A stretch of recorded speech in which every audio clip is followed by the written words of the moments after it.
الحمد لله الذي كفى والسلام على عباده الذين اصطفى أما بعد فأعوذ بالله من الشيطان الرجيم بسم الله الرحمن الرحيم يا أيها الذين آمنوا لا تقدموا بين يدي الله ورسوله واتقوا الله إن الله سميع عليم صدق الله العظيم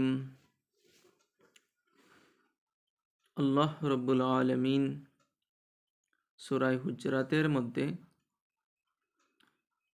একটি আদব শিক্ষা দিয়েছেন যে আল্লাহ এবং তার রসুলের সামনে আল্লাহ এবং আল্লাহ রসুলের কথার উপর যেন কেউ অ্যাডভান্স না হয়। আল্লাহ রাব্বুল আলামিন বিশ্বাসীদেরকে সম্বোধন করে বলেন, ইয়া আইয়ুহাল্লাযীনা আমানু, ও ইউ হু হ্যাভ বিলিভড, লা তুকদ্দিমু বাইনা ইয়াদাইল্লাহি ওয়া রাসূলিহি, don't advance before Allah and his messenger, তোমরা আল্লাহ এবং তার রসুলের অ্যাডভান্স হইও না। ওয়াত্তাকুল্লাহ, বাট ফিয়ার আল্লাহ, তোমরা আল্লাহকে ভয় করো, আল্লাহকে ডরাও। ইন্নাল্লাহা সামিউন আলিম, ইনডিড, আনডাউটলি, আল্লাহ হিয়ার্স, নোজ, আল্লাহ সব কিছু শুনেন এবং সব কিছু জানেন।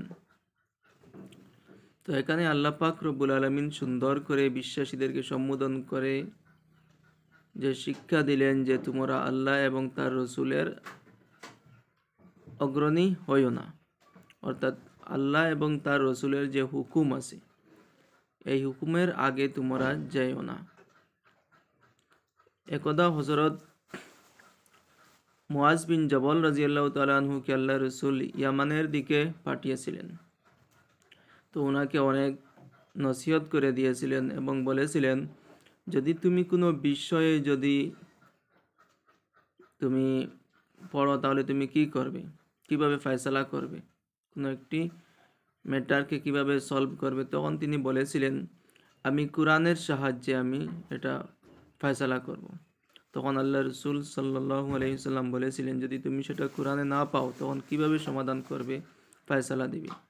তখন তিনি বলেছেন আমি সুন্নতে রাসূল দিয়ে আমি সেটা ফয়সালা করব। তখন বলছেন যদি তুমি সুন্নতে রাসূলেও যদি না পাও, হাদিসেও যদি না পাও তাহলে কিভাবে? তখন তিনি বলেছেন আমি ইজতিহাদ করে আমি কিয়াস দিয়ে ফয়সালা দিব।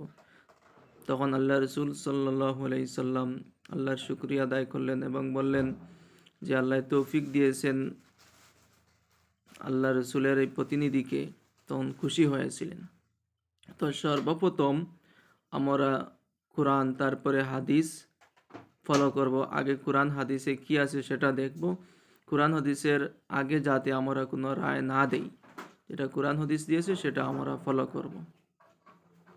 তো খুবই সুন্দর মেসেজ যে আমরা যে কোনো বিষয়ে যাতে আল্লাহ এবং তার রসুলের আগে না যাই, সবসময় কোরআন এবং হাদিসকে আমরা ফলো করি।